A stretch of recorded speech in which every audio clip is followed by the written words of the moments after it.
Assalamualaikum warahmatullahi wabarakatuh.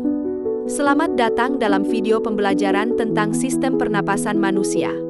Dalam video ini, kita akan mempelajari bagaimana tubuh kita mengambil oksigen yang sangat penting untuk kelangsungan hidup sel-sel. Apa itu sistem pernapasan pada manusia?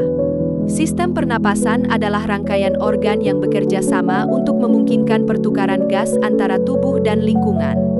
Proses ini melibatkan pengambilan oksigen dari udara dan pengeluaran karbon dioksida dari tubuh. Mari kita mengenal organ-organ pernapasan manusia. Pertama, hidung. Hidung merupakan organ pertama dalam sistem pernapasan. Berfungsi menyaring, menghangatkan, dan melembabkan udara, hidung memiliki rambut-rambut halus dan selaput lendir. Kedua, faring, tenggorokan. Faring berada di persimpangan antara saluran pernapasan dan pencernaan.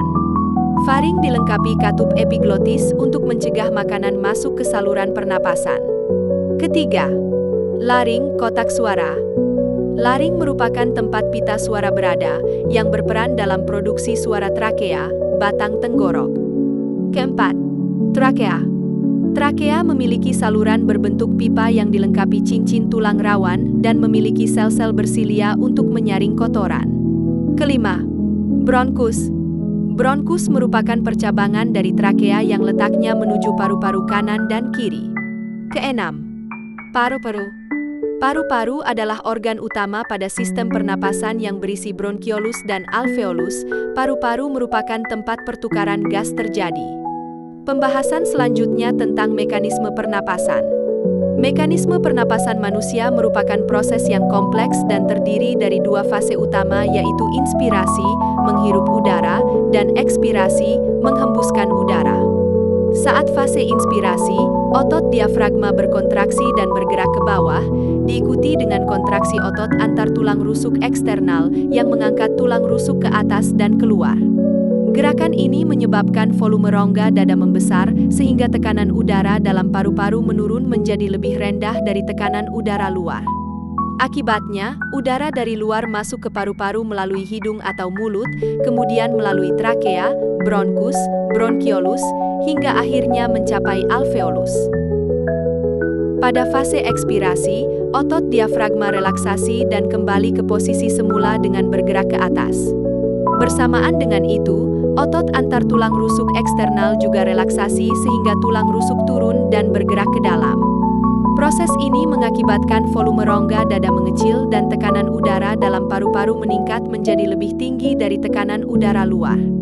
Hal ini mendorong udara keluar dari paru-paru melalui alveolus, bronkiolus, bronkus, trakea, dan akhirnya keluar melalui hidung atau mulut. Di dalam alveolus terjadi proses pertukaran gas yang sangat penting. Oksigen dari udara berdifusi ke dalam kapiler darah, sementara karbon dioksida dari kapiler darah berdifusi ke dalam alveolus.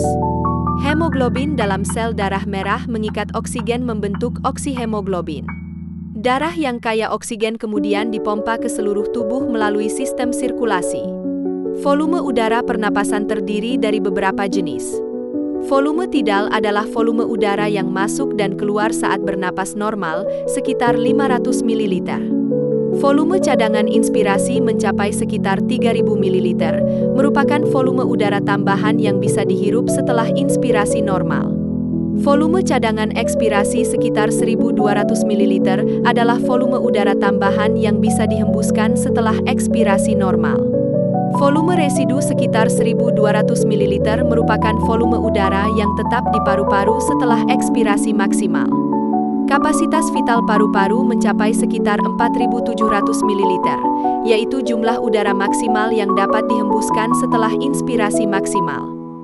Frekuensi pernapasan seseorang dipengaruhi oleh berbagai faktor seperti usia, jenis kelamin, aktivitas fisik, posisi tubuh, suhu tubuh, kadar karbon dioksida dan oksigen dalam darah, serta kondisi kesehatan secara keseluruhan.